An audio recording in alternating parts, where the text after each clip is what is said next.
काशी विश्वनाथ, गोवर्धन, तत्कालदर्शी, कैलाशी, अविनाशी भगवान शिव, जिनकी पुनीत पावन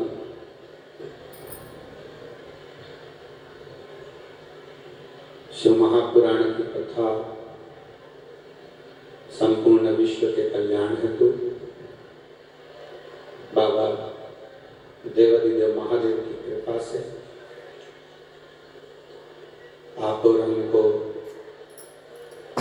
श्रवण करने का सौभाग्य प्राप्त हुआ है। ब्रज की ये पवित्र भूमि, जहां भगवान शिव की कृपा से भगवान शंकर की पवित्र शिव महापुराण की कथा श्रवण करने का अवसर मिला है। बड़े सौभाग्यशाली हैं आप सभी जो भगवान देवादिदेव महादेव की पवित्र कथा इस ब्रजमंडल में कौशिकला के अंतर्गत श्रवण करने का सौभाग्य मिला है। कथा के मुख्य यजमान श्री सुभाष चंद्र अग्रवाल जी बासनिया, श्रीमती प्राप्त होती है, उससे हो जाता है। तो बाबा की कथा कहती है आप साधारण नहीं रहते, आप भी कीमती हीरे बन जाते हो और सोने जैसे चमक जाते हो।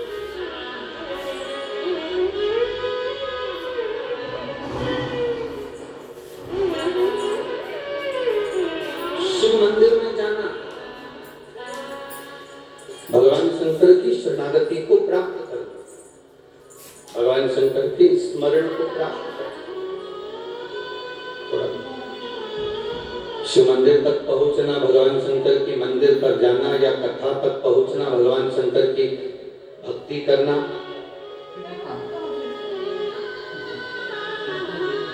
ये शिव की कृपा के बिना संभव नहीं हो सकता, भगवान शंकर की कृपा के बिना संभव नहीं हो सकता। जब तक भगवान शिव कृपा न करे, भगवान शंकर की करुणा ना हो, भगवान शंकर की करुणा ना हो, भगवान शिव की कृपा ना हो, तब तक ये संभव नहीं।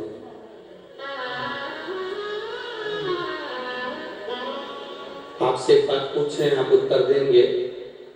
हमारा विश्वास कहता है अगर आपको कोई आशीर्वाद देता है, बुजुर्ग लोग जब आशीर्वाद देते हैं तो कहते हैं 100 साल जियो।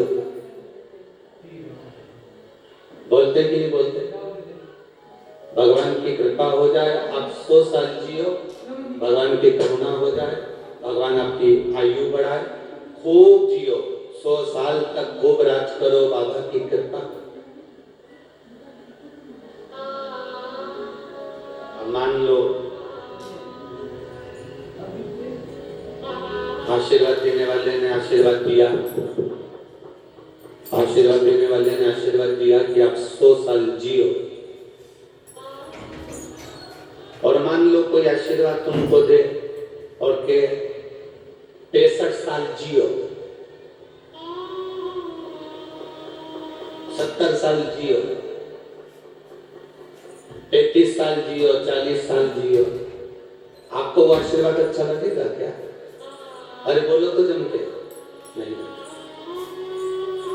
आशीर्वाद कोई दे रहा है और वो कह रहा है कि 100 साल जियो, तो उसके मुख से सुनने में तुमको अच्छा लगेगा।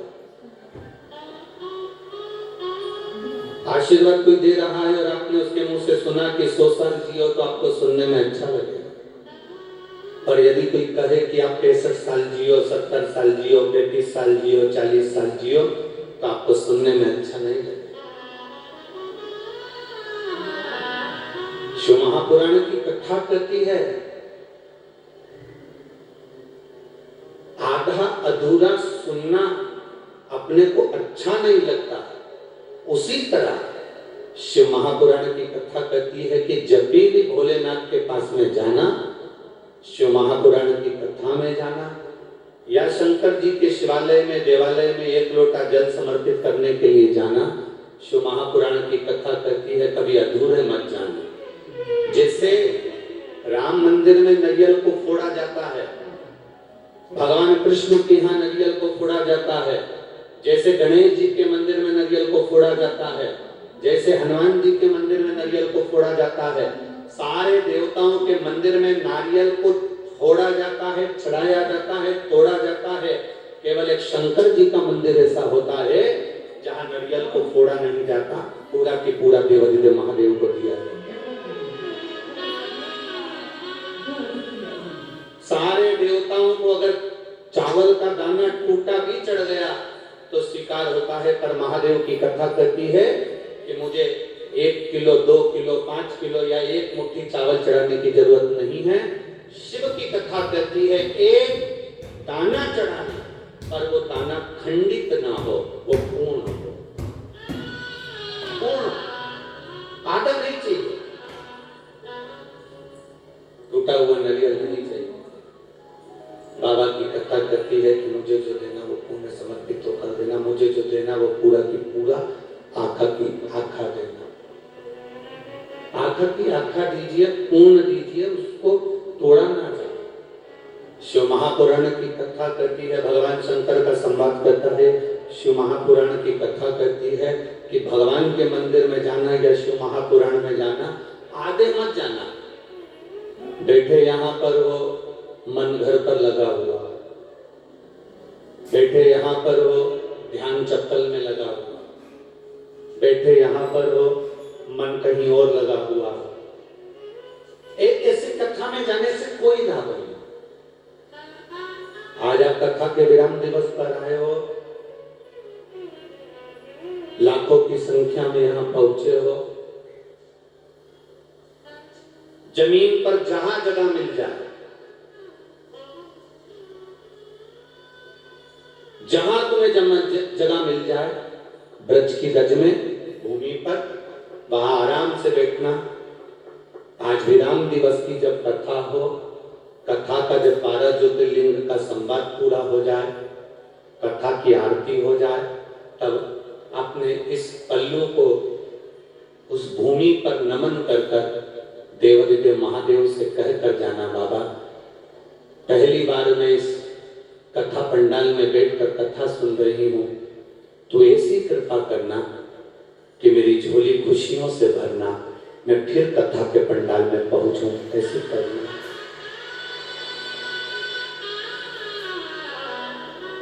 उससे विनय करता,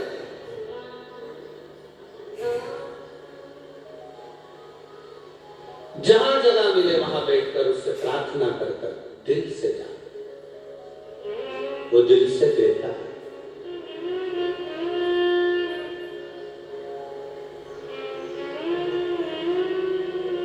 वो देने में कमी नहीं रखता महाराज, उसको पूर्ण समर्पण चाहिए, अधूरा समर्पण मेरे बाबा को नहीं चाहिए। आपका आधा मन यहाँ लगा, आधा मन कहीं लगा, तो वो बाबा को स्वीकार नहीं। कि तेरी कृपा बिना न हिले बाबा को पूर्ण समर्पण आपका, आपकी पूर्ण भक्ति, पूर्ण विश्वास, पूर्ण दृढ़ता, पूर्ण भरोसा मेरे महादेव को चाहिए। आधा भरोसा नहीं, आधी दृढ़ता नहीं, आधा विश्वास नहीं।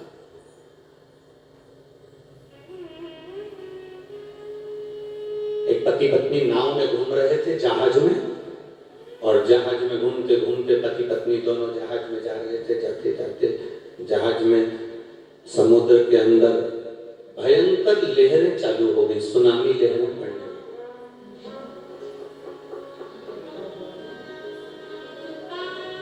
सुनामी लहरें पड़ रही थी। पत्नी ने देखा कि पति ना जाने कहां गया, और यहाँ तो लहर चल रही और मैनेजर ने अनाउंस कर दिया है, पायलट ने अनाउंस कर दिया है, जहाज चलाने वाले उस नाविक नाविक ने अनाउंस कर दिया है कि ये जहाज आधे घंटे के अंदर डूबने वाला है। जिसको बचना हो वो बचे।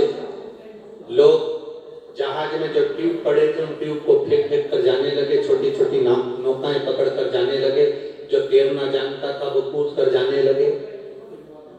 मैनेजर बार बार अनाउंस कर रहा है कि ये जहाज डूबने वाला है। पत्नी अपने पति को ढूंढती ढूंढती पहुंची तो ऊपर जहाज पर जाकर देखा तो पति खड़ा था, सुनामी लहरों का आनंद ले रहा था। सुनामी लहरों का सुख ले रहा है। पत्नी ने अपने पति से कहा, सुनो, जहाज चलाने वाले उस मैनेजर ने कह दिया है, पायलट ने कह दिया है कि ये जहाज डूबने वाला है। सब अपने अपने बीवी बच्चों को बचा रहे हैं, सब अपने अपने परिवार को बचा रहे हैं। चलो आप भी हमें बचाइए, चलो आप भी हमें बचाओ। पति लहरों का आनंद ले रहा था। उसने अपनी पत्नी की बात का स्मरण नहीं करा, उसने अपनी पत्नी की बात को नहीं सुना। वो तो बस केवल सुनामी लहरों का सुख ले रहा है, सुनामी लहरों का आनंद ले रहा है। थोड़ी देर बाद पत्नी नीचे गई, फिर वापिस ऊपर आने के बाद पत्नी ने फिर कहा, देखो मैं मर जाऊंगी। सब अपने अपने पत्नी और बच्चों को बचा रहे हैं, आप मुझे बचाओ, मैं मर जाऊंगी। मुझे लगता है कि तुम मुझे मरा हुआ देखना चाहते हो, इसलिए बचाना नहीं चाहते। तुम मुझे मरा हुआ देखना चाहते हो, इसलिए मुझे बचाना नहीं चाह रहे। मैं जान रही हूं आपकी राय, मैं आपको समझ रही हूं अच्छे से, आप मुझे मरा हुआ देखना चाहते हो। इतने में पति को क्रोध आया। पति ने जेब में से बंदूक निकाली, पत्नी के सिर पर रख दी। मरो मरो करती है, मैं तुझे भी मार डालता हूं। बंदूक निकाल कर पति ने अपनी पत्नी के सिर पर रखा और कहता, अभी तुझे मार डालता हूं। पत्नी हंसने लगी, पत्नी मुस्कुराने लगी। पति हंसी ठाका लगाकर। पति ने पूछा, क्या हुआ? पत्नी कहती है, मैं जानती हूं कि तुम मेरे पति हो, तुम मुझे मार नहीं सकते, ये मैं अच्छे से जानती हूं। पति ने कहा, तेरे सिर पर बंदूक रखी है, खटका दबने वाला है, और तू कह रही है कि मैं तेरा पति हूं, तुझे मार नहीं सकता। उसी तरह जैसा तेरा मुझ पर भरोसा है, पति कहता है मुझे मेरे भोलेनाथ पर भरोसा है, वो मुझे डूबने नहीं दे सकता। मुझे मेरे भोलेनाथ पर भरोसा है, वो मुझे डूबने नहीं देगा, वो डूबने नहीं दे सकता। भरोसा टूटे कैसे? एक पत्नी ने लिखा है, गुरुजी,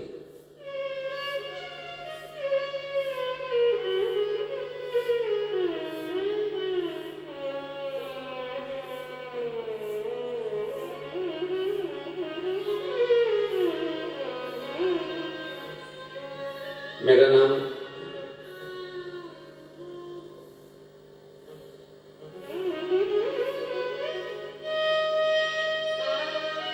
शिवानी गुप्ता है। मैं उत्तर प्रदेश छिबरामऊ जिला कन्नौज की रहने वाली हूं। कई बेटी है, कई बेटी हो तो हाथ हिला सकती हैं। मेरा नाम शिवानी गुप्ता है, उत्तर प्रदेश छिबरामऊ जिला कन्नौज की रहने वाली हूँ। मेरे पति का नाम सचिन है। कहीं बेटी हो तो हाथ हिला सकते हैं, कहीं बेटी हो तो अपना हाथ हिला सकते हैं। मेरे पति का नाम सचिन है। गुरुजी, आप भी एलईडीओ पर इस पत्र को पढ़ सकते हैं और आस्था चैनल पर भी इस पत्र को आप पढ़ सकते हैं। मेरे पति का नाम सचिन है। गुरुजी, मेरे बाबा का मैं क्या वर्णन करूं? गुरुजी, मेरे पति के मुंह में एक छाला हो गया। मैंने डॉक्टर को दिखाया तो डॉक्टर ने जांच के लिए कहा। जांच कराने के लिए लखनऊ गई तो जांच में कैंसर निकला। जब जांच में कैंसर निकला, फिर हमारी दीदी ने कहा कि तू परेशान मत हो, डॉक्टर का इलाज करवाती रहे और साथ में पशुपतिनाथ का व्रत करना शुरू कर। मैंने मेरी बहन से पशुपतिनाथ के व्रत का वर्णन सुना। 1 लोटा जल और बेलपत्र चढ़ाना शुरू कर। गुरुजी, मैंने अपने पति की शिवजी से चढ़ी हुई एक बेलपत्र लाकर अपने पति को देना प्रारंभ करा। पति को बेलपत्र देती, खिलाती, वो बेलपत्र खाते। फिर मैंने आगरा में डॉक्टर को दिखाया तो डॉक्टर ने कहा इनका ऑपरेशन करना बहुत जरूरी है, कैंसर और फैले उससे अच्छा है कि इसका ऑपरेशन करा। हमने ऑपरेशन की हां भर दी। गुरुदेव जब ऑपरेशन की हां भरी तो उनके मुख में से 18 गठाने निकाली। आप इस पत्र में पढ़ेंगे तो आप देखेंगे कि उनके मुख में से 18 गठाने निकाली गई। और 18 गठान निकालने के बाद शिव की कृपा किसको कहते हैं बाबा, वो देखिए। लखनऊ में जांच में कैंसर था, दिल्ली में जांच में कैंसर था, और आगरा में जब गठाने निकाली गई उन गठानों को मुंबई भेजा गया और वहां जांच कर कर जब गठाने आई तो उस गठान में से कैंसर समाप्त हो चुका था। ये शिव, ये शंकर की कृपा। दोनों फोटो लगाए गए हैं, एक जिसमें गांठें निकाली गई हैं कैंसर की, और दूसरा गांठ निकलने के बाद जब कैंसर नहीं निकला तब दूसरा फोटो आप लोग वीडियो पर और अपने अपने टीवी स्क्रीन पर देख। शिव तत्व की प्राप्ति अवघड़ी है शंकर। आपको लग सकता है कि क्या शंकर भगवान की बेलपत्र चढ़ी हुई खाने से क्या रोग की समाप्ति हो सकती है, बेलपत्र खाने से क्या शिव जी पे चढ़ा हुआ जल पीने से क्या दुख का निवारण हो सकता है, शंकर भगवान पे चढ़े हुए जल को पीने से क्या हमारा दुख समाप्त हो सकता है, शिव जी पे चढ़ी हुई एक बेलपत्र का फल क्या हमको जीवन का आनंद दे सकता है। मेरी जीजियों, थोड़ा कष्ट परमात्मा जरूर देता। उस कष्ट के समय पर, उस कष्ट की घड़ी में, उस कष्ट के समय पर आप घबराना नहीं। थोड़ा दुख देगा, कपड़े धोने वाले किसी नारी या पुरुष को देखना जो कपड़े को धोता है ना, जो कपड़े को धो रहा है उस नारी पुरुष को जरा देखिएगा। थोड़ा आवाज शब्दों की बढ़ा के रखो, लोग आप पीछे से करें, सब जगह की आवाज बढ़ा दो। भीड़ बहुत ज्यादा मात्रा में है तो आवाजें उधर बाहर की सब जगह की आवाज बढ़ा दो।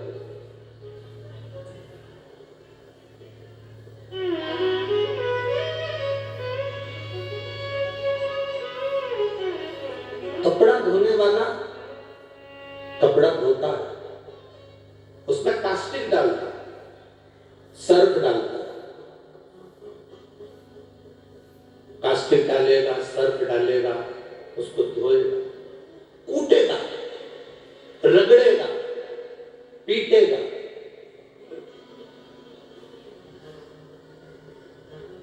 तब जाकर कपड़ा उज्जवल हो पाता है, साफ हो पाता है।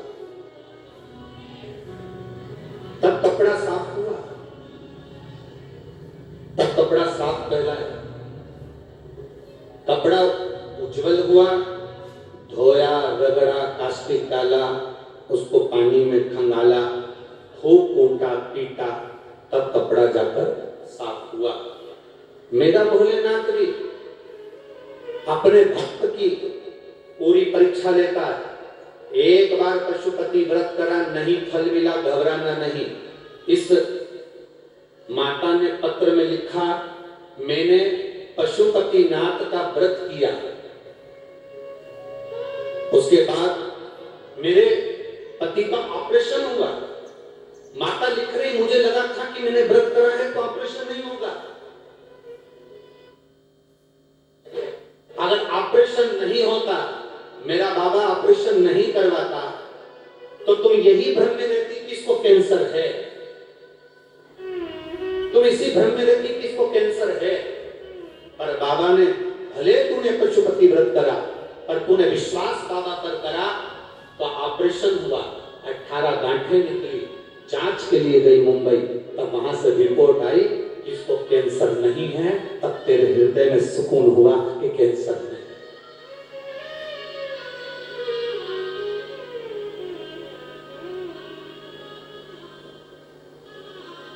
हमें दोष होने के बाद भी हमारा परमात्मा यदि हमारा साथ दे रहा है, हमें बहुत पाप कर्म होने के बाद भी अगर वो साथ दे रहा है, तो उसमें उसका धन्यवाद देना चाहिए। एक पत्र और है, देखिए उस पत्र में क्या लिखा। मेरा नाम धर्मवती है, मैं फरीदाबाद सारंग गांव से आई हूं। कहीं बैठी हो तो हाथ हिला सकती हैं, अगर कहीं बैठी हो तो हाथ हिला सकती हैं। मेरा नाम धर्मवती है, मैं फरीदाबाद सारंग गांव से आई हूं। 18/2/2023 को मैं सीहोर के कुबेरेश्वर धाम गई थी। वहां से मुझे जो मिला गुरुजी, मैंने जिंदगी में कभी नहीं सोचा था कि क्या कुबेर भंडारी इतनी जल्दी भंडार भर देता है। मेरे छोटे बेटे की एक आंख में रोशनी नहीं थी, एक आंख में जब रोशनी नहीं थी, कहीं बैठी हो तो हाथ हिला सकती हैं, अगर कहीं बैठी हो तो हाथ हिला सकती हैं। कहां?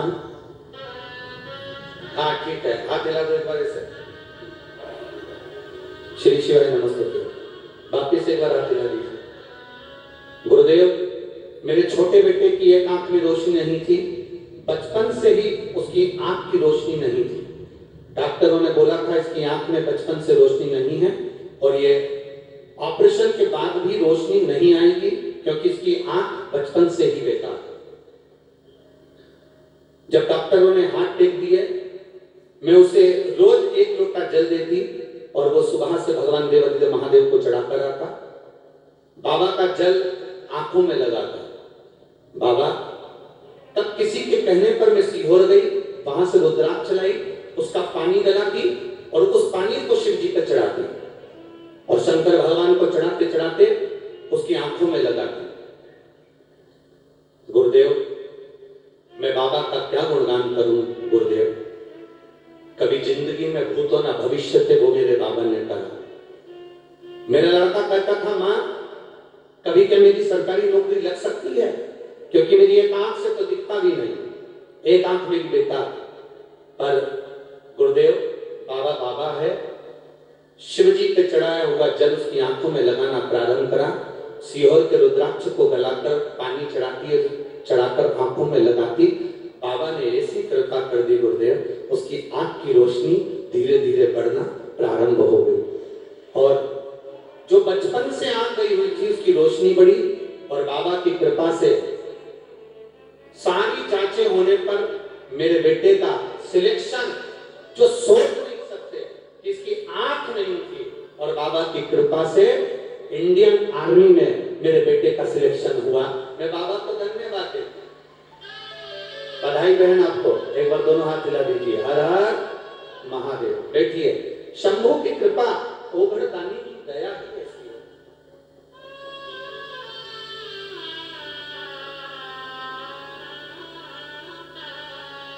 अरे खाली न जाता कोई दर से तुम्हारे, खाली न जाता कोई दर से तुम्हारे, मैं भी खड़ी हूँ नंगे बाएं पसारे, मैं भी खड़ा हूँ नंगे बाएं।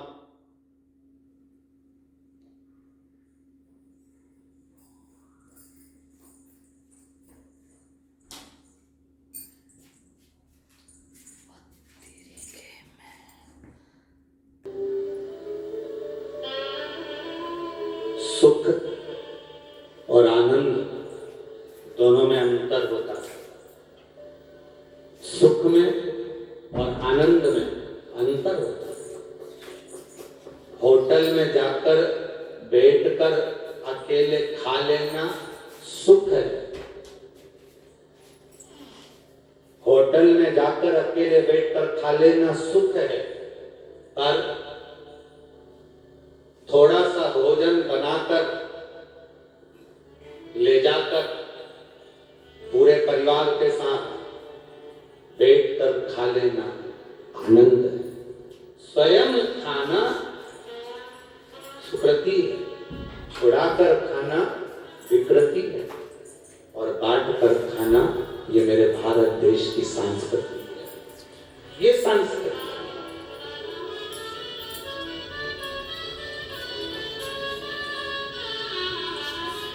कोई कल सौरभ भैया अग्रवाल जी कह रहे थे, सौरभ भैया कल कह रहे थे शाम के टाइम पर, गुरु जी लाखों शादियां होंगी परिवारों में, हजारों जन्मदिन की पार्टियां होंगी परिवारों में,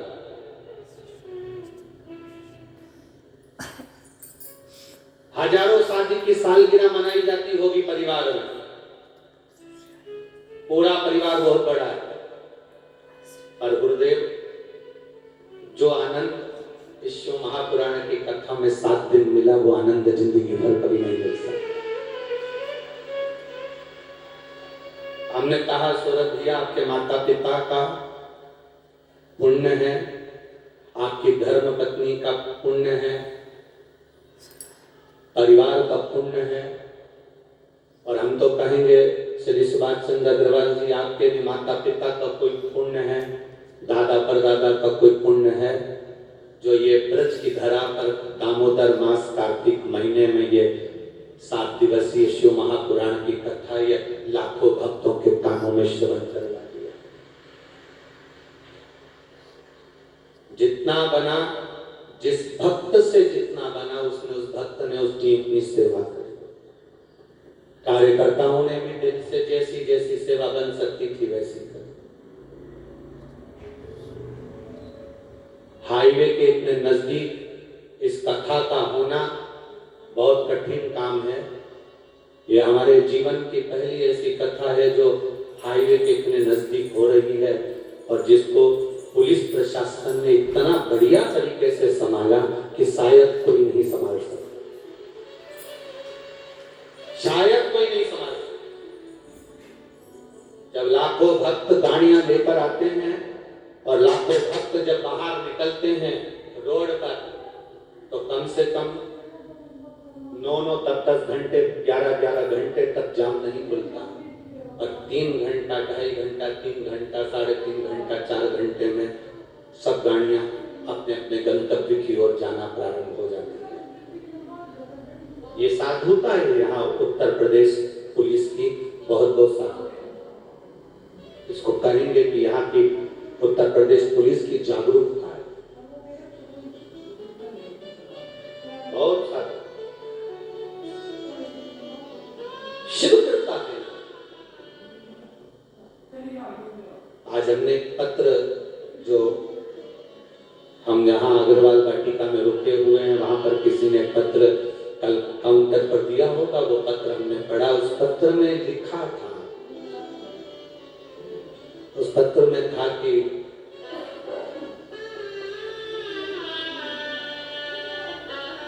मेरे पोते के दिल में छेद है, वो 9 साल का हुआ,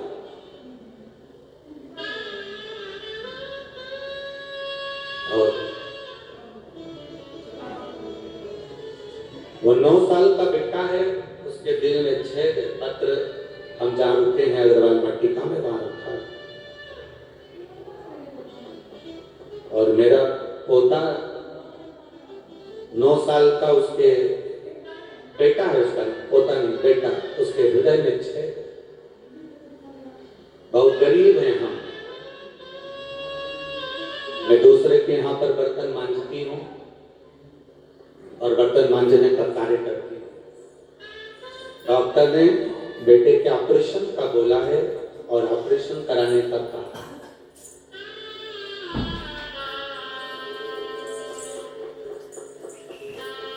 यहीं कहीं मथुरा के आसपास की है वो। जब बेटे के ऑपरेशन का कहा, लड़का एक ही है, हृदय में छेद है, ऑपरेशन कराऊं तो कैसे कराऊं, धन भी इतना नहीं। और डॉक्टर कहता है कि ऑपरेशन होने पर इसका क्या होगा हम नहीं कर सकते, कई बार छोटा बच्चा है कोमा में ना जाए या वेंटिलेटर करना पड़ा रहे, उतना धन तुम्हारे पास में नहीं, इतना धन नहीं, इतना पैसा। तब किसी जगह पर जब वो बर्तन मांजने के लिए गई और वहां टीवी पर कथा सुन रही थी,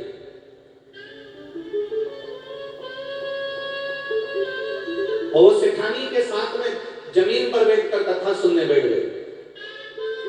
और कथा में उसने पीपल के पत्ते का उपाय श्रवण कर लिया। उस दिन वो उसको उपाय भी मिल गया कि पीपल के पत्ते का अग्रभाग का सेवन वो उसने सुन लिया। अशोक सुंदरी का स्मरण कर उसने अपने बच्चे को कराना प्रारंभ करा।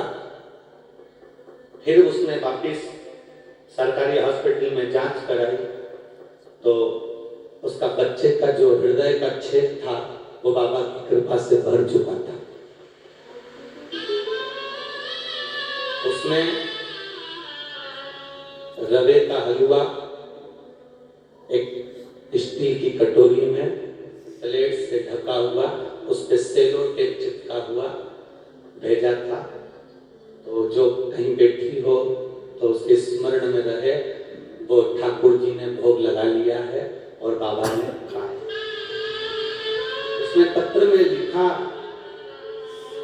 गुरुदेव मैंने अपनी सेठानी जी से छुट्टी मांग ली है इस कथा के लिए, और मेरे पास इतना धन नहीं है, तो मैंने सेठानी जी से अपनी 1 महीने की तनख्वाह 800 रुपए उनसे ले लिया। 800 रुपए मैंने तनख्वाह ली तो सेठानी ने पूछा ये तनख्वाह का क्या करेगी, इतनी जल्दी तो दिवाली भी नहीं आई।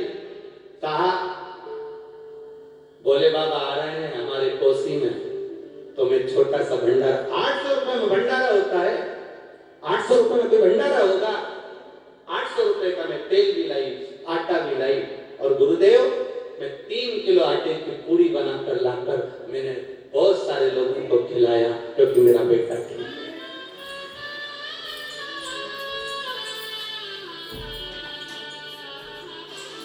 मेरी जीजियों बहुत करोड़पति बन जाओगे, धन तो बहुत हो जाएगा, पर मन कहां से लाओगे? ये जो मन है ना, ये बड़ी मुश्किल से मिलता है, बड़ी मुश्किल।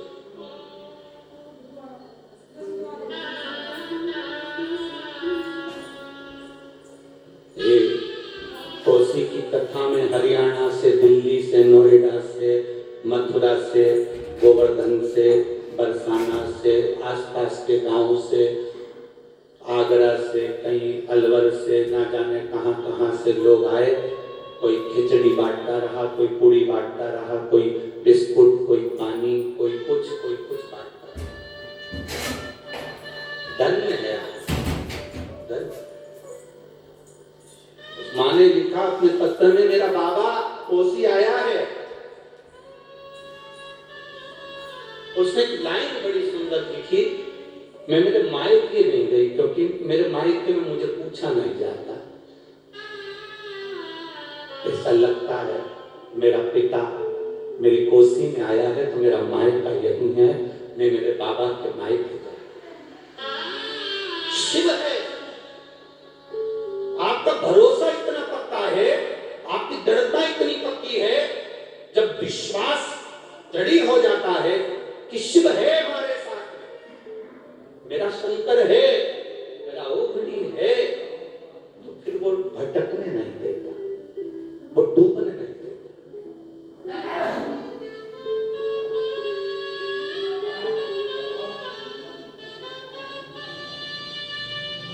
इस पत्र में किसी ने डायरी भेजी है, पूरी डायरी खाली है, पर आगे एक माँ ने लाइन लिखी है। उन्होंने लिखा, मैं संपूर्ण ब्रजवासियों की तरफ से, आप एलईडी पर इस पत्र को पढ़िए, आस्था चैनल पर इस पत्र को पढ़िए, मैं नमन करती हूँ संपूर्ण ब्रजवासियों की तरफ से, कोटि कोटि प्रणाम करती हूँ।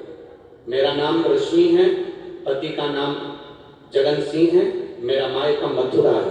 कहीं बैठी हो तो हाथ हिला सकती है, अगर कहीं बैठी हो तो अपना हाथ हिला सकती है। मेरा नाम रोहित रश्मि है, पति का नाम जगन सिंह है, मेरा मायका मथुरा है। मैं अपने ससुराल आगरा से आई हूं। हम 3 लोग आए हैं गुरुजी यहाँ। गुरुदेव जब पत्र में लिखा उन्होंने द्वापर था, तब मेरे शंकर भगवान कृष्ण जी से मिलने के लिए आए थे। आज कलयुग में ऐसा लग रहा है कोसी में वापिस महादेव कृष्ण से मिलने के लिए।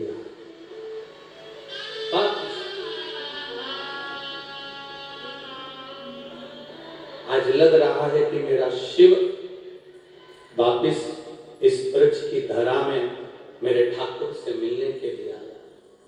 ये विश्वास, आपकी दृढ़ता, कष्ट आ सकता है जीवन में। जब दुख आए, कष्ट आए, दुकान 4 दिन नहीं चलती, 8 दिन नहीं चलती, तकलीफ आ जाती है। हम ना जाने कहां जाकर भटक जाते हैं। कोई ने कह दिया वहां चले जाओ, वो बाबा भभूति दे देगा तो उससे तुम्हारा काम हो जाएगा। कोई कहेगा वहां चले जाओ, वहां से नारियल मिल जाएगा तो तुम्हारा काम हो जाएगा। कोई कहेगा वहां चले जाओ, वहां से ये लिया ना, एक मौली लिया ना, बांध देना तो काम हो जाएगा। शिव महापुराण की कथा कहती है, दुनिया में अगर जन्म हुआ है, संसार में अगर पैदा हुए हो, तो चाहे सियोर वाला महाराज हो, चाहे दुनिया का कोई महाराज हो, चाहे दुनिया का कोई व्यक्ति हो, उसे अपने कर्म को तो भोगना ही पड़ता है। कर्म गति बड़ी प्रबल है। मेरे राम जी महाराज प्रकट हुए, मेरे राम जी प्रकट हुए, उनके जन्म की तारीख बड़ी सुंदर थी। रामचरितमानस में लिखा, नवमी तिथि, सुंदर चैत्र महीना, दोपहर 12 बजे मेरे राम जी महाराज का प्राकट्य हुआ। कितना सुंदर मुहूर्त था, कितनी सुंदर तिथि थी। उसके बाद में राम जी महाराज को वन तक जाना पड़ा। जब उनका विवाह हुआ, एक से बढ़कर एक विद्वान दशरथ जी की सभा में बैठे हुए थे, एक से बढ़कर एक विद्वान जनक जी की सभा में बैठे हुए थे। जब जानकी और राम जी का विवाह हुआ, उसके बाद में माता जानकी को और राम जी को वन वन जाना पड़ा। लिखा हुआ है, उसे कोई टाल नहीं सकता। बस इतना जरूर है, राम जी के जीवन में भी जब तकलीफ आई तो राम जी ने केवल एक काम करा, रामेश्वर धाम की स्थापना कर लंका पर जब चढ़ाई करी तो जीत कर वापिस आए। भगवान कृष्ण के जीवन में अगर तकलीफ आई, 16,108 रानियां थी, एक भी रानी से जब औलाद नहीं हुई, 16,108 रानियों से गर्भ नहीं फेरा, संतान नहीं हुई, तब भगवान कृष्ण ने गर्गाचार्य बाबा को बुलाकर भगवान शंकर की पूजन कराई। एक एक रानी के साथ 11-11 दिन तक बैठकर भगवान कृष्ण ने शंकर जी की आराधना करी। तब शिव जी ने आशीर्वाद दिया, एक एक रानी से 11-11 संतान होगी। 10 छोरा, 1 छोरी, 1,77,186 भगवान कृष्ण के बच्चे हुए। शिव जी की कृपा से संतान की प्राप्ति हुई। जब कहीं ना कहीं जीवन में इंद्र को तकलीफ हुई, तब शिव की आराधना करी। गरुण वरुण जितने देव हैं संसार के, 33 कोटि देवताओं को निकाल कर देखिए, जिसके जीवन में तकलीफ आई, स्वयं नरसिंह भगवान का अवतार हुआ, स्वयं नरसिंह भगवान प्रकट हुए। क्रोध समाप्त नहीं हुआ। लक्ष्मी जी को देखा, लक्ष्मी जी रो पड़ी, करूं तो करूं क्या। लक्ष्मी जी से देवर्षि नारद ने कहा शिव जी की आराधना करो। लक्ष्मी जी ने शंकर जी की आराधना करी। शिव जी ने आकर पूछा क्या चाहती हो। मेरा पति क्रोध कर रहे हैं, नरसिंह भगवान बन गए, सबको फाड़ रहे हैं, सब तोड़ रहे हैं, कुछ कृपा कर दो, मेरे पति का क्रोध समाप्त कर दो। तब भगवान शंकर ने सरम्भेश्वर अवतार धारण करा। नरसिंह भगवान को अपने पंजों में उठा लिया और पंख से उड़ते उड़ते बद्रिकाश्रम की अलकनंदा नदी में डाल दिया। तब जाकर नरसिंह भगवान का क्रोध समाप्त हुआ। लक्ष्मी जी को कष्ट लगा तो उन्हें शिव की आराधना करी। एक बार स्वयं भगवान कृष्ण के जीवन में जब तकलीफ आई तो शिव की आराधना करी। जब राधा, स्वयं राधा, स्वयं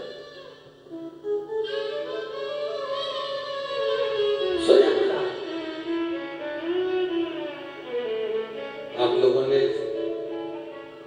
पुराणों में पढ़ा है कि नहीं पढ़ा, कभी अगर मौका मिले तो एक बार देवी भागवत स्कंद पुराण,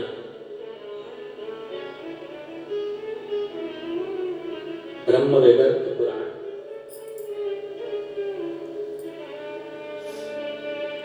काली चरित्रामृत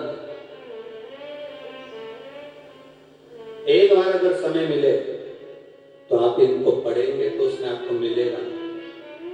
ये दुनिया के लोग जो राधे राधे कहते हैं, राधा है कौन?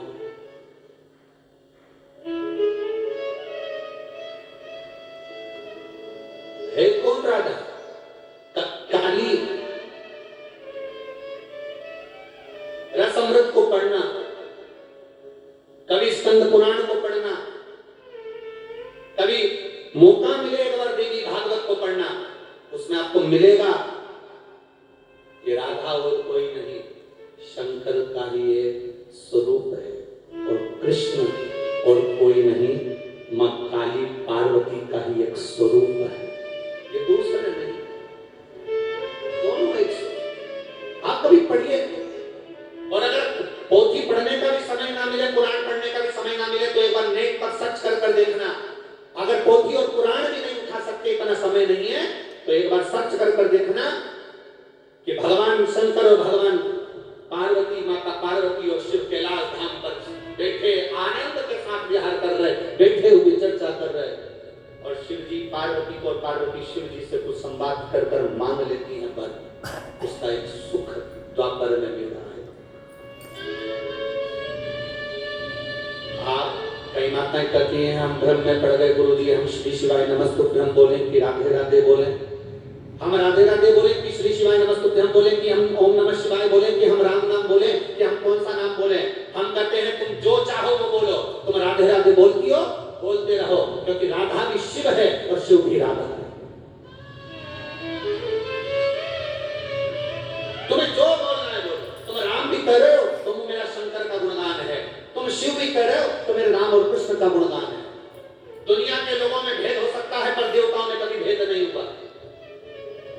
लोगों ने कह दिया राम हमारे, कोई कहता कृष्ण हमारे, कोई कहता राधा रानी हमारी, कोई कहता है दत्त हमारे, कोई कहती है देवी हमारी, कोई कहता है ये हमारे, कोई कहता है वो हमारे। पर शिव महापुराण कोई भेद नहीं करती। शंकर जी के ऊपर जो कलश रखाता है, जिसमें से बूंद बूंद पानी टपकता है, उसके 3 पाए होते हैं।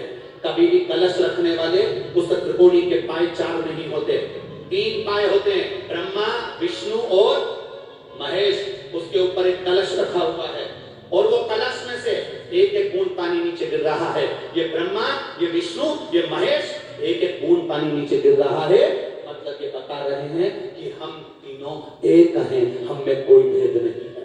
ये 3 ब्रह्मा विष्णु महेश से बता रहे हैं कि हम में कोई भेद नहीं, हम तीनों एक हैं। ये दुनिया की दृष्टि में भेद है, पर हमें भेद नहीं है। तकलीफ आएगी, कष्ट आएगा, दुख आएगा, पर घबराना नहीं, कहीं इधर उधर मत भटकना। बहुत सारे मिलेंगे महाराज, कोई कहेगा हमारे पास आ जाओ, कोई कहेगा हमारे पास आ जाओ, कोई कहेगा हमारे पास आ जाओ, हम ये कर देंगे, हम वो पूजन करेंगे, हम ये दे देंगे, हम वो दे देंगे। ना ना ना ना, आपका दुख, आपको खांसी चली है तो आपको खांसना है, आपको छींक आई तो आपको छींकना है, आपका सिर दबा दुखा तो दवा आपको खाना है। उसी तरह दुख यदि जिंदगी में आपको आया है तो शंकर जी के मंदिर भी आपको जाना है, तो वो दुख काटे, वो स्वयं काटे।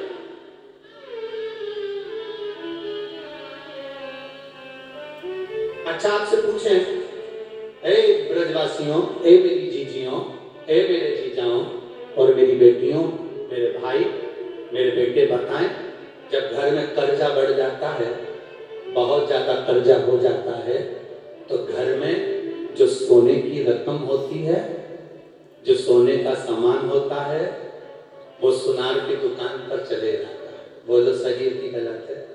अरे बोलो तो जम के।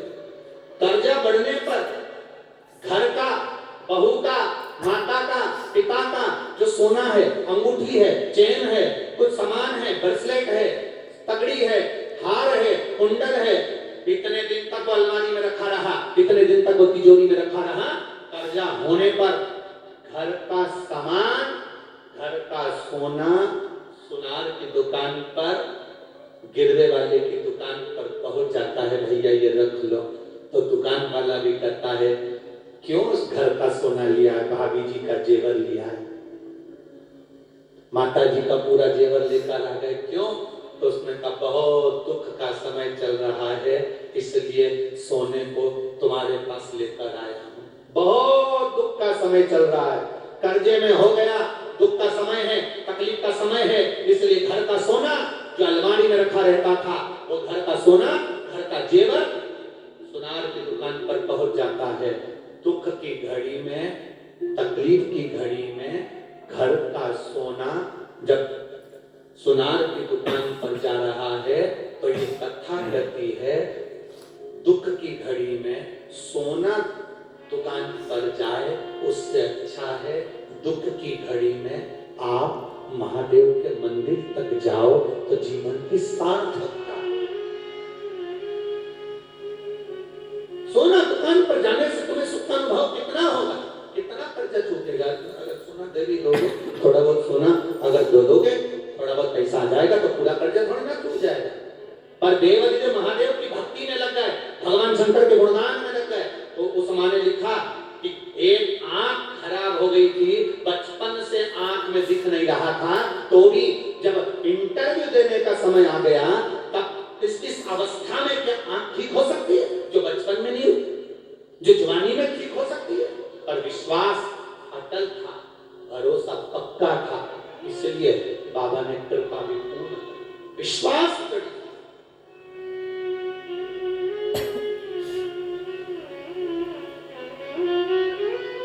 भरोसा पक्का था, उसने साथ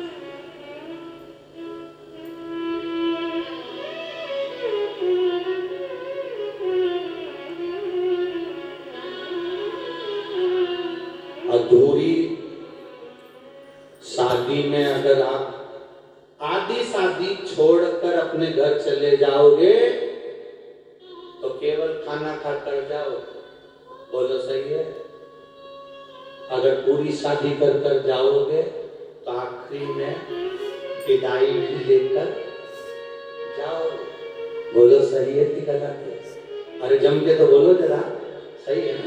आधी शादी में घर वापस जाओगे तो केवल खाना खाओ, रिसेप्शन अटेंड करो, अपने घर चले जाओ, ना साड़ी मिली, ना डब्बा मिला, ना कोई सामान मिला, ना मिठाई का डब्बा, ना साड़ी, ना कोई रकम, कुछ नहीं मिली। क्यों? अरे आई क्या थी, मुंह दिखाकर चली गई, खाना खा के चली तो गई, बहुत है जा। पर जो आया है शादी में, पहले दिन आया, 2 दिन नहीं आया, बुलौए में आया, 3 दिन नहीं आया, आखिरी दिन आया, पूरी शादी कराकर, भंवर कराकर, छोरी को घर लेकर बहू घर में आ गई, तब जाए। अब जाऊं साहब तो इतने में घर के लोगों ने भी कह दिया, मामी जी जा रही है, काकी जी जा रही है, खाली हाथ नहीं जा, मिठाई का डब्बा लाओ, साड़ी लाओ, सामान लाओ, देव बोला हुआ था सामान, बतासा, गेहूं, चावल जो मिला वो मामी जी को दिया, इनको देव, काकी जी को दिया, इनको देव, क्योंकि ये पूरी शादी करा कर जा रहे हैं। शिव महापुराण की कथा आप भी आज कथा के विराम दिवस पर आए हो, कथा की आरती हो, कर्पूर गौरम हो, तब यहां से जाएं तो मेरा बाबा भी कहता है ये मेरी पूरा आशीर्वाद प्राप्त कर कर जाए, खाली हाथ ना जाए, ये आनंद देता है पूर्णता में।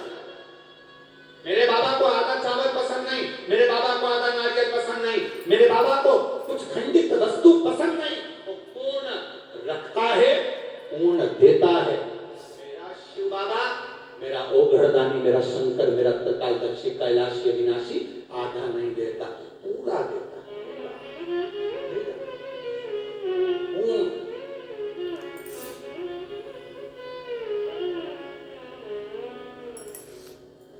मेरे बाबा दया करना,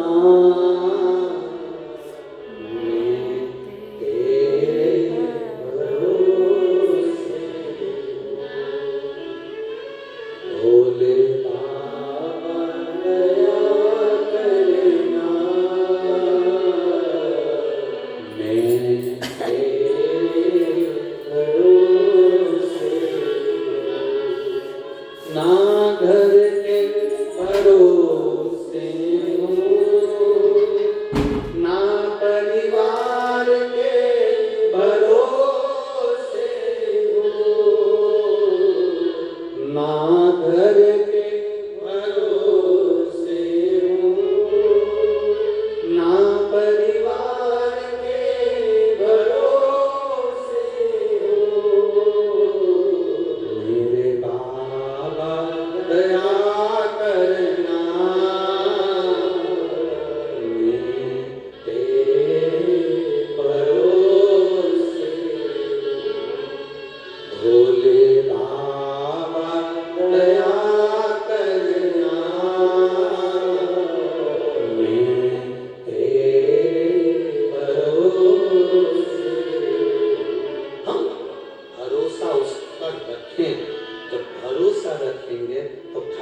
तेरा ही सहारा है मेरे आता है लोग सबको एक लाइन के लिए आप बोलो, इसके बाद हम बोलेंगे। मुझे तेरा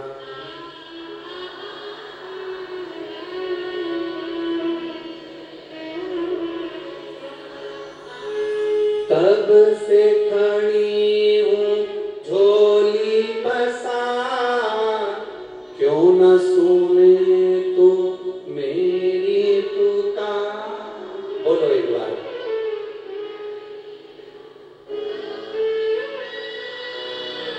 क्यों न सुने मुझे तेरा ही सहारा मेरे भोले बाबा, मुझे तेरा ही सहारा मेरे भोले। मेरा चैनल वालों से निवेदन है, बाहर के भी सारे पंडाल रोड सब जगह पर कवर कर सबको दिखना है बड़े भाव से। झोली पसार, क्यों न सुने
की बात, आज विराम दिवस है, बड़े दिल से बाबा से कहें, जहां जगह मिले वहां बैठकर बोले,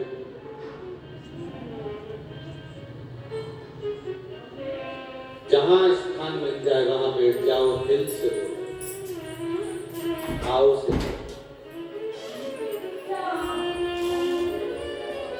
चाहे कार्यकर्ता भी खड़े हों तो उनसे भी निवेदन है, 2 मिनट बैठकर आप बाबा से प्रार्थना करें। बार बार तो हमारा इधर आना नहीं होगा, पर बाबा की कृपा आप सब पर हुई है, बड़ी करुणा हुई है, और दिल से बाबा से प्रार्थना करो। देखो, शिव महापुराण की कथा इतनी सरलता में मिलती नहीं, सब मिल सकता है, पर शिव महापुराण की कथा इतनी सरल नहीं। तो बाबा की कृपा है जो आपको मिली है, और आगे जहां जहां कथाएं, जैसे 15 से 19 नवंबर को धूलिया महाराष्ट्र में धूले में है, फिर 21 तारीख से 25 नवंबर तक कार्तिक के ही महीने में सुंदर पचरीगन, कार्तिक के पीछे पीछे के 5 दिन का जो आनंद है, कहते हैं पूरे कार्तिक महीने का फल मिल जाए। तो भगवान राम जी जिस पंचवटी में पहुंचे थे, ऐसी पंचवटी नासिक में 21 नवंबर से 25 नवंबर तक सुंदर शिव महापुराण की कथा नासिक की पवित्र भूमि पर गोदावरी के पावन तट पर होगी। जहां से त्र्यंबकेश्वर भी नजदीक में है, तो बाबा का एक ज्योतिर्लिंग का भी भाव हो जाएगा, और सुंदर नासिक की धरा पर 21 से 25 नवंबर तक कथा होगी। 28 नवंबर से 2 दिसंबर तक ददरुआ धाम सुंदर आनंद के साथ में श्री डॉक्टर हनुमान जी के चरणों में कथा रहेगी। 5 दिसंबर से 11 दिसंबर तक बड़े जटाधारी जलगांव महाराष्ट्र में शिव महापुराण की कथा रहेगी। 16 दिसंबर से 20 दिसंबर तक अमरावती में रहेगी। तो ये तो शिव की कृपा से, आज कोसी वालों को ये कथा मिली बाबा की कृपा से। दिल से प्रार्थना करो, जहां जगह मिल जाए वहां बैठ, और सब साथ में बोलना, बाबा से प्रार्थना दिल से करना, भाव से निवेदन करना।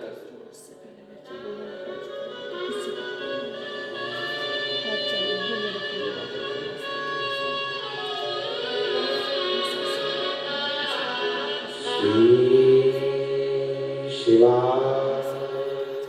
नमस्तु श्री शिवा नमस्तु श्री शिवा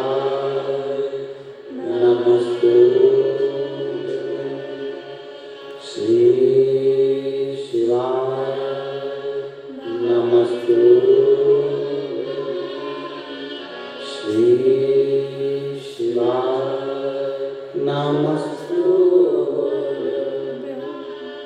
भोला सब दुख काटो हमारा, ओ भोला सब दुख काटो हमारा। शिव शंकर तेरी माला, भोले बाबा जप तेरी माला, भोला सब दुख ओ भोला सब दुख काटो।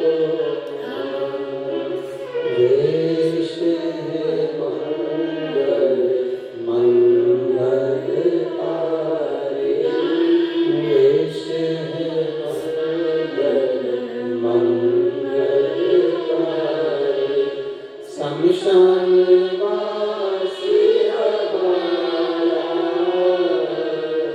शमशान वासी हमारा, ओ भोला सब दुख काटो हमारा।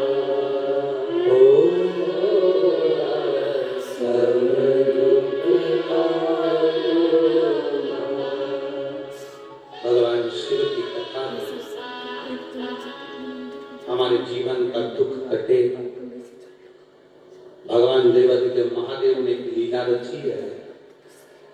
ललिता जी ने उन्हें सखी भाव की दीक्षा दी।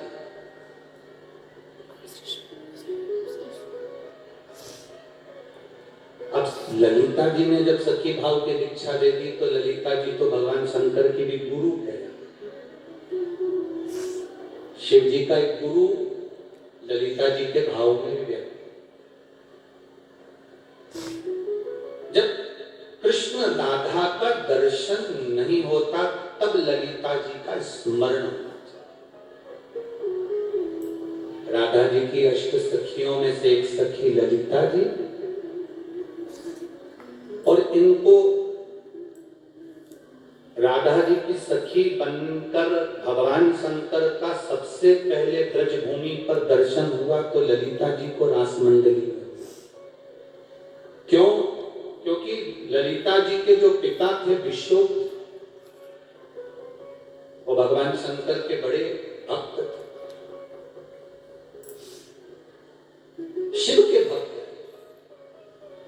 जैसे कथा की जो शुरू होती है, शिव महापुराण जब प्रारंभ होती है तो उसमें देवराज नाम के ब्राह्मण की कथा आती है। आप लोगों ने श्रवण करी है। तो उसमें देवराज नाम के ब्राह्मण की कथा आती है कि देवराज शंकर जी के मंदिर में जाता है, चोरी का धन लेकर जाता है, बाद में बाहर निकलता है, बेलपत्री के पेड़ के नीचे उसके प्राण छूटते हैं और भगवान शंकर उसको नंदी पर बिठा कर कैलाश धाम लेकर जाते हैं। शिव उसको कैलाश धाम ले। पर देवराज ने देवादिदेव महादेव से पूछा, मैं ब्राह्मण के घर में जन्म लिया परंतु मैंने कभी ब्राह्मण कर्म नहीं करा। मैं ब्राह्मण के घर में जन्म लेने के बाद भी मैंने कभी ब्राह्मण कर्म नहीं करा। झूठ मैंने बोला, बेईमानी मैंने करी, छल करा, प्रपंच करा, कपट करा, सब कुछ मैंने, चोरी करी, एक बार भी मैंने कोई पुण्य नहीं करा। फिर देवराज शंकर जी से पूछ रहा है कि मैंने कौन सा पुण्य कर दिया जो आप मुझे नंदी पर बिठाकर कैलाश धाम लेकर जा रहे हैं? वो पुण्य कौन सा? ऐसा कौन सा पुण्य मैंने कर दिया जो आप मुझे नंदी पर बिठाकर कैलाश धाम ले जा रहे हो? तब शंकर भगवान ने कहा, देवराज, तेरी माता, तेरी माँ, तेरी माता मेरी आराधना में लीन रहती थी।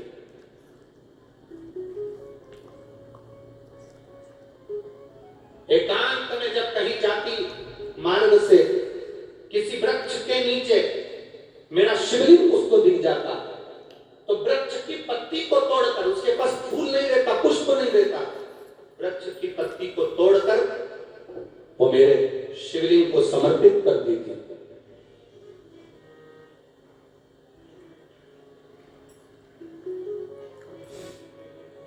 महाराज,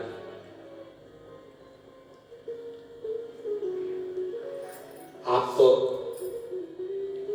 दिल्ली जाना है, आगरा जाना है, ग्वालियर जाना है, आपको कहीं पर अगर जाना है और आप थोड़ा सा समय निकाल कर जाएं, थोड़ा समय ऐसा लेकर जाना कि अगर कहीं बीच में रुकने का मौका भी मिल जाए तो हम थोड़ा सा, और जाते जाते फोर व्हीलर से जा रहे हो, गाड़ी से जा रहे हो और कोई ऐसा शिवलिंग किसी पेड़ के नीचे मिल गया जहां कोई भी नहीं है, सुनसान अकेला मेरा महादेव वृक्ष के नीचे बैठा है, अकेला शिव, और वहां आपने दर्शन किए, मन में आ गया, गाड़ी में कोई कपड़ा पड़ा हो, पोछा था, उस आसपास में केवल पोछा ही लगा दिया, साफ ही कर दिया। आसपास में कोई पेड़ पौधा हो तो उसकी पत्ती तोड़कर ही देवादिदेव महादेव को समर्पित कर दी, पत्ती तोड़ कर दी महादेव को।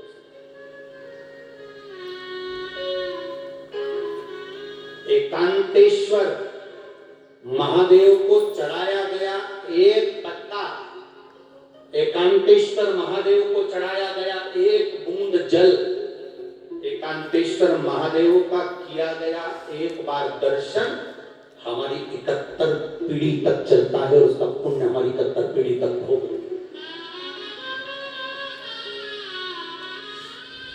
एकांतेश्वर महादेव एकांत में जो शिव बैठे हैं एकांत।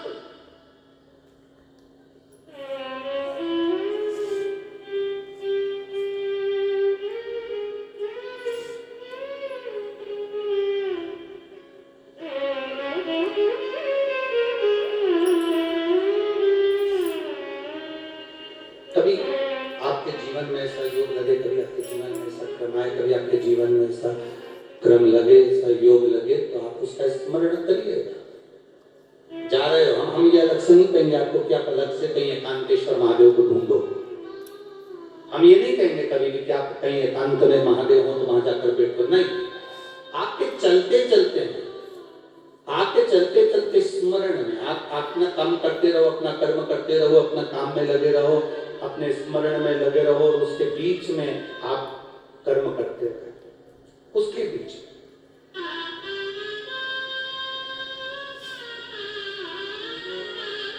एकांतेश्वर महादेव कैसे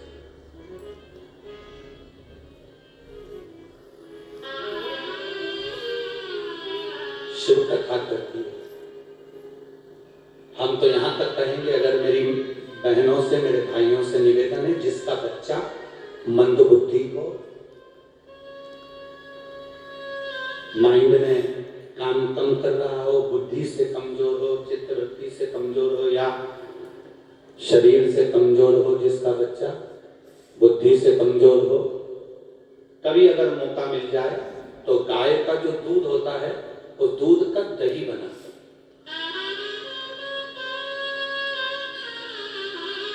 थोड़ा सा दही का निर्माण करकर कहीं एकांत का शिवलिंग अगर आपको कहीं दिख जाए, एकांत अकेला बैठा है मेरा देवाधिदेव महादेव, तो एकांतेश्वर महादेव पर 5 बेलपत्र पहले समर्पित करें, फिर जो दही आप बनाकर लेकर गए हैं वो एकांतेश्वर महादेव को समर्पित करें। उस बेलपत्र को, उस दही को वापिस शिवलिंग पे से उठाकर डब्बे में या कटोरी में लेकर आए, शिवलिंग का अच्छे से स्नान कराकर, चंदन पूजन कर दही लेकर आ जाए, और जो दही लेकर आए हो, जो बुद्धि से कमजोर व्यक्ति है, अगर बन सके प्रदोष के दिन कर लोगे तो ज्यादा लाभदायक हो, सोमवार के अष्टमी को कर लोगे तो ज्यादा लाभदायक हो, या 12 महीने हर महीने शिवरात्रि आती है, कोई सी भी शिवरात्रि पर करोगे तो ज्यादा लाभदायक हो। वो चढ़ा हुआ दही बच्चे को सुबह दोपहर शाम थोड़ा थोड़ा सा, पहले जो बेलपत्री लाए हो वो बेलपत्री उसको चूरा कर खाते बन जाए तो दे दो खानों को, नहीं बने तो उस बेलपत्री का चूरा कर उसको पीस कर उसकी गोली बनाकर दे दो, जिससे बच्चा निगल जाए। और थोड़ा सा दही जो एकांतेश्वर महादेव पर से लेकर आए हो उसको चटाना प्रारंभ करो। 3 या 4 बार प्रदोष पर कर लिया, या 2-4 आपने महीने की शिवरात्रि पर कर लिया, बच्चे में जो विकास होगा आपको भी लगेगा कि मेरा बच्चा धीरे धीरे प्रबल होता जा रहा है। अब वो धीरे धीरे उसके मुंह से अगर राय टपक रही है, पलंग पर पड़ा रहता है और मंद बुद्धि टाइप का है, तो उसमें अंतर आना प्रारंभ होता है। फल मिलता जरूर, एक पत्र आया है,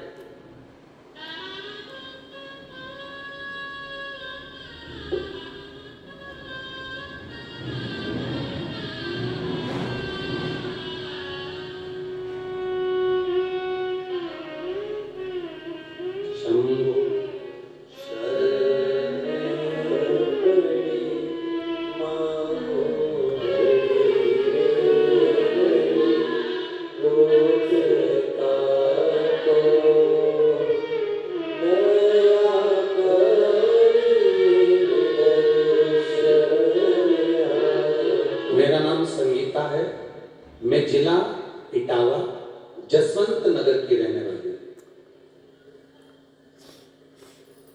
अपने बच्चों का गरीबी में गुजर बसर करती हूँ गुरुदेव। कोई कमाने वाला नहीं है, बच्चे बहुत छोटे हैं, बच्चों के जो पिताजी हैं वो शांत हो गए।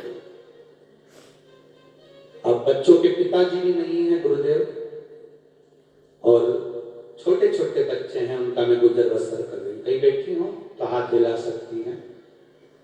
मेरा नाम संगीता है और मैं जिला इटावा जसवंत नगर की रहने वाली हूँ। कहीं बैठी हूँ तो अपना हाथ हिला सकती हैं। कहीं बैठी हूँ तो हाथ हिला सकती हैं। अपने बच्चों का गुजारा कर रही हूँ जैसे तैसे। उनके पिताजी भी नहीं है गुरुदेव। शिव जी पे चढ़ी हुई बेलपत्र और शंकर जी के चढ़े हुए जल का मैं क्या वर्णन करूं। पिताजी शांत हो गए, मेरे बच्चा दानी में गठान हो गई। बच्चा दानी में गठान हुई तो डॉक्टरों को जांच करवाया। गठान के अंदर से कुछ पानी निकालकर जब जांच पर भेजा तो मुझे कैंसर बता दिया। अब पिता भी नहीं और कैंसर मुझे बता दिया। इतना पैसा भी नहीं कि हम इलाज करवा सकें गुरुदेव। छोटे छोटे से बच्चे हैं, कहां जाते। मेरे एक बच्चे ने कहा, मां डॉक्टर ने क्या बताया है तुझको। मैं अपने बच्चे को कैसे बताऊं कि मुझे कैंसर बता दिया। पिता होते तो संभालते, अकेली बच्चों को पालने वाली। मां तू रो रही है, तेरी आंख में आंसू है। सियोर वाला महाराज कहता है मां टीवी में, सारी समस्या का हल एक लोटा जल। मां तू मत रो, कल से मैं शंकर जी के मंदिर जाऊंगा, तेरे लिए जल चढ़ाऊंगा, बेलपत्र लाऊंगा, तुझे दूंगा। बस 3-4 दिन हम जब जांच कराते रहे तो मेरे मुंह से खून निकलना प्रारंभ हो गया, नाक में से खून बहना चालू हो गया। कैंसर 4th स्टेज का डॉक्टर कह दिए थे। मुंह से भी खून आ रहा था, नाक से भी खून आ रहा था। मेरे बच्चे मेरा मुंह पोंछ रहे थे। हमने डॉक्टर से कहा, डॉक्टर साहब इतना पैसा तो नहीं है कि हम कैंसर का इलाज करवाएं, पर बाबा चाहेगा तो सब अच्छा करेगा। हम घर आ गए दवाई लेकर। मेरे बच्चे ने, एक बच्चे ने पशुपति व्रत कर लिया। आटा सेकते हुए हाथ जला लिया, हलवा बनाते। बाबा का हलवा बनाया, पशुपति व्रत करा। एक बच्चा मंदिर जाता, जल लाता, बेलपत्र लेता। मैं बाबा का क्या गुणगान करूं गुरुदेव। शिव शिव है। मेरे बच्चे बस एक ही बात करते हैं, सियोर वाला महाराज कहता है ना मां, वो व्यासपीठ से शिव को याद करता है। मां संकट आता है, तू चिंता न कर, तेरे मुंह में से खून निकलना बंद होगा, तेरी नाक में से खून निकलना बंद होगा। गुरुदेव बेलपत्री खाई, जल पिया, पशुपतिनाथ का मेरे बच्चे ने दूसरा व्रत करा। हम जांच कराने के लिए वापस हॉस्पिटल गए, फिर वापस पानी निकाला गया, फिर भेजा गया। अगली रिपोर्ट नॉर्मल आ गई, कैंसर समाप्त। कहीं आई है क्या? कहीं आई हो तो हाथ हिला सकती है। आई है?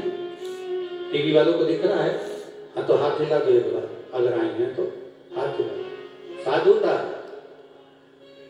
श्री शिवाय नमस्ते। बैठो बहन, बैठिए। मेरा कैंसर समाप्त हो गया ना।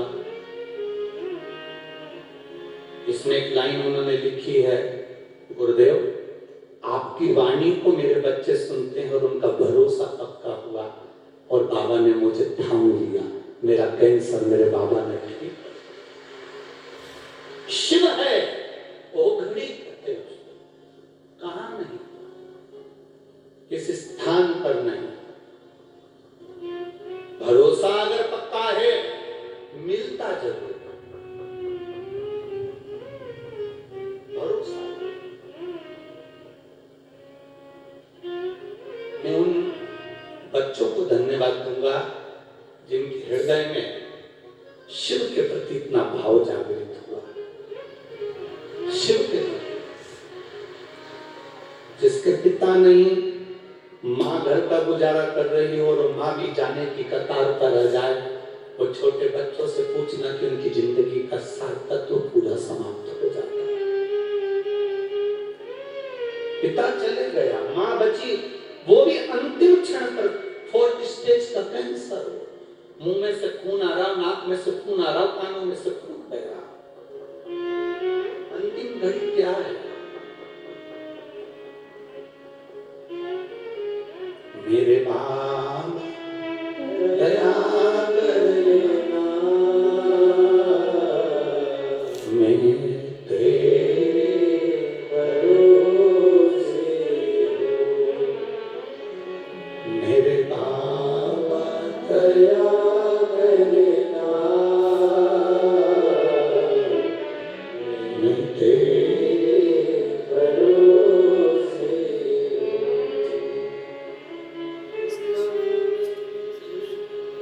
हूँ। अब आएगा, कैसे आएगा? उसको शिव महापुराण में कहीं भभूति नहीं है, कहीं बेल नहीं है, कहीं नारियल नहीं है, केवल शिव है। बहुत ज्यादा भरोसा पक्का रखना,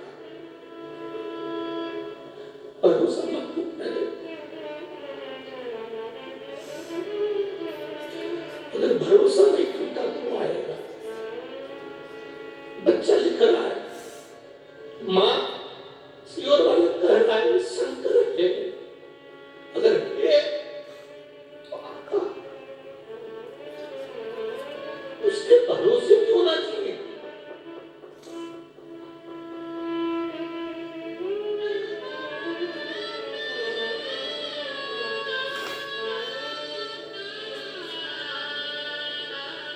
जिस दिन तुम्हारी आंखें शंकर को पहचान जाएगी, भटकना छोड़ दोगे। उस दिन तुम भटकना छोड़ोगे, जिस दिन तुम्हारे नेत्र शिव को पहचानेंगे। जब तक शंकर को नहीं पहचानोगे ना, कुछ नहीं मिला, कुछ नहीं। शंकर जी को जड़ चढ़ाना कोई ढोंग कहेगा, कोई बेलपत्री खाने को ढोंग कहेगा, कोई हमको टोटका वाला महाराज कह देगा, कोई ढोंगी कह देगा, सब चलेगा। पर आपसे तो केवल इतना निवेदन है, शंकर को जल चढ़ाना अगर ढोंग है तो वो ढोंग हमको पसंद है। शंकर को बेलपत्र चढ़ाना अगर ढोंग है तो वो ढोंग हमें पसंद है। शिव को जल चढ़ाने से अगर आपका दुख मिट जाए तो वो टोटका भी पसंद है। मेरी चीजें आप आए जरूर हो, आपके पत्र का इंतजार करूंगा। जितने आए हो ना, जब कहीं कथा होगी, किसी का पत्र 3 महीने में पहुंचेगा तो किसी का 1.5 महीने में पहुंचेगा। ये पक्का कहता हूं, पत्र जरूर पहुंचेगा। ये विश्वास है हमारा शिव के प्रति, ये भरोसा है हमारा शंकर के प्रति। वो कब, ऐसे, कहां, उसमें लिखा है श्री शिवाय नमस्तुभ्यम कहने वाले मुख का अगर कोई दर्शन भी कर लेता है तो उसको अश्वमेध यज्ञ का पुण्य फल प्राप्त हो जाता है। केवल मुख का दर्शन, दीक्षा ग्रहण कर लेते हैं, तब तुरंत ललिता जी शिव जी सखी भाव की दीक्षा जब ललिता जी ने दे दी, तब शिव एकांत में अकेले 33 कोटि देवता ब्रह्मांड में विचार करने लगे कि महादेव कहां है। शिव कैलाश पर नहीं है, काशी में भी नहीं, केदार में भी नहीं, उज्जैनी भी नहीं, गए कहां? ढूंढ रहे। क्या देखा? ब्रज की रज में एकांत में जाकर बैठ गए। एकांत, ब्रज की रज में एकांत। और एकांत में जब बैठे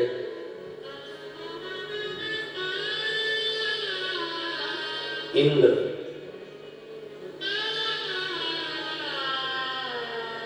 जो कंस के अत्याचार को देखकर जो कंस के प्रकोप को देखकर, कंस के प्रभाव को देख आराधना में अगर मान लो सिर पर कर्जा भी बहुत ज्यादा है, कोई पैसा आपका किसी को देना है और वो बहुत परेशान कर रहा है, धन दीजिए, हमारा पैसा दीजिए, हमारा पैसा दीजिए, हमारा पैसा दीजिए, तो ये दोनों के लिए सर्वश्रेष्ठ एक पैसा गया हुआ वापिस बुलाने के लिए भी, और एक अपना स्वयं का कर्जा चुकाने। तो भारत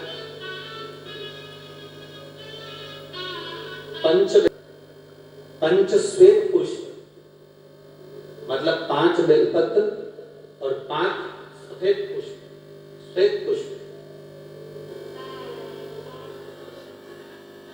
पुष्प और 5 हल्की में है।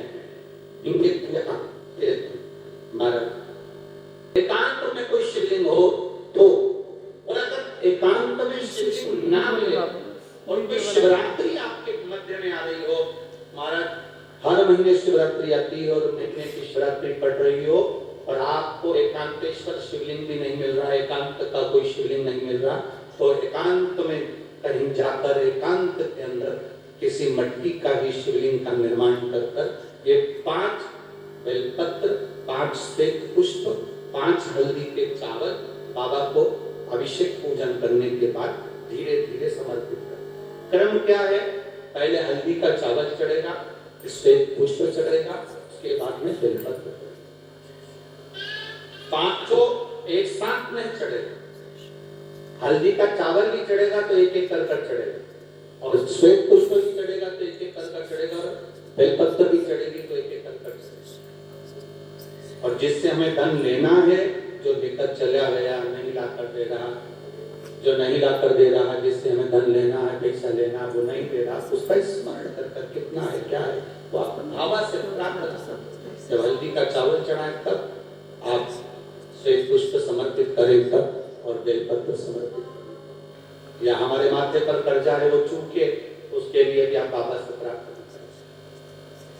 एक छत, एक पुष्प, एक बेलपत्र अपने झोली में बांध कर लाएं।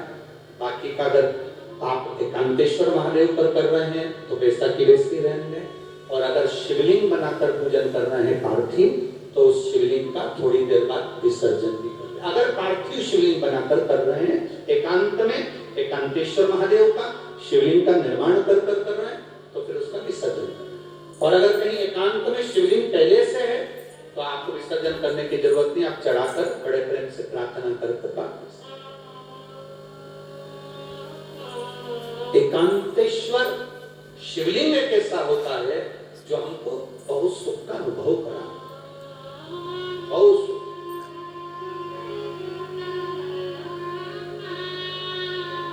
हम तो यहां तक कहेंगे जिसकी भीड़ की हड्डी में गेपा जाए, घुटने में गेपा जाए, डॉक्टर ऑपरेशन का बोले, उससे पहले भी एकांतेश्वर का पूजन करें, उसका फल मिलेगा।